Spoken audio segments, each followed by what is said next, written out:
This is John Hart, the Hart of Appalachia.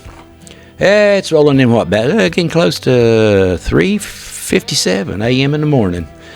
I know I can think back, back in the summer, back in the 60s when I was a teenager, and us boys be laying out underneath the trees there on a sleeping bag, and we had these little AM radios.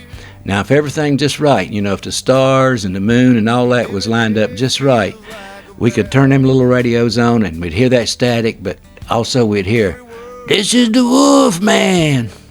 Old Wolf Man all the way from California talking to us over in West Virginia. Or WCFL and Barney Pitt. For just a brief period of time, laying under that old walnut tree up there, we used to spread our sleeping bags out under. Us old country boys were taken to the city. Yeah, it was a good time. Anyway, before we get rolling today, I just want to speak plain for a minute. It feels like folks are pulling this country apart one argument at a time. And I don't believe that's who we really are. Out here in the hills, we still wave at each other on the road. We still help a neighbor when the truck won't start. We still believe a person's worth more than whatever opinion they posted online. So before we dive in, I just want to say this. Let's slow down. Let's breathe. Let's remember we're all walking the same dirt under the same sky.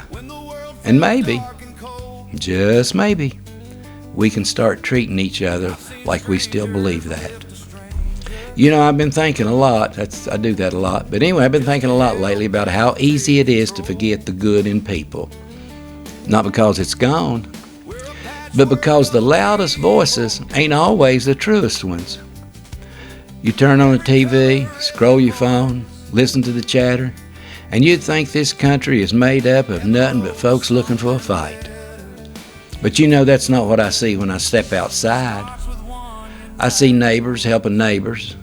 I see folks holding doors, sharing food, checking on each other when the storms roll in. I see people who care, even if they don't always know how to show it. Somewhere along the way, we let the loudest, angriest voices convince us that we're enemies. But we're not. We're just people trying to make it through the day. People who love their families, people who want a fair shake, people who want to feel safe, to be heard, and to be respected. And I tell you something, this country has survived wars, depressions, disasters, heartbreaks, and it didn't survive because we agreed on everything. It survived because when it mattered, we remembered we belonged to each other. So maybe today we take one small step back toward that. Maybe we talk a little softer. Maybe we listen a little longer. Maybe we give somebody the benefit of the doubt instead of the back of our hand. Because if we keep tearing each other down, we're going to lose something precious. Not just as a nation, but as neighbors, as families, as human beings. And I don't want that. And I don't think you do either.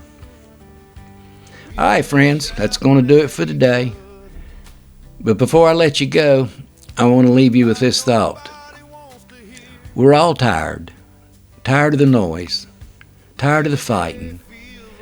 Tired of feeling like we got to pick a side just to get through the day. But the truth is, most of us want the same simple things. A safe home, a fair shake, a little peace, and a country we can be proud to hand to our kids. So maybe tonight, when things get quiet, you'll think about somebody you disagree with and give them just a little grace. Not because they earned it, because that's how healing starts, one small kindness at a time. This is John Hart, the Hart of Appalachia, and I'm glad you stopped in. I'll see you on down the road. Raise the same flag high, and we're stronger when we walk side by side. Yeah, we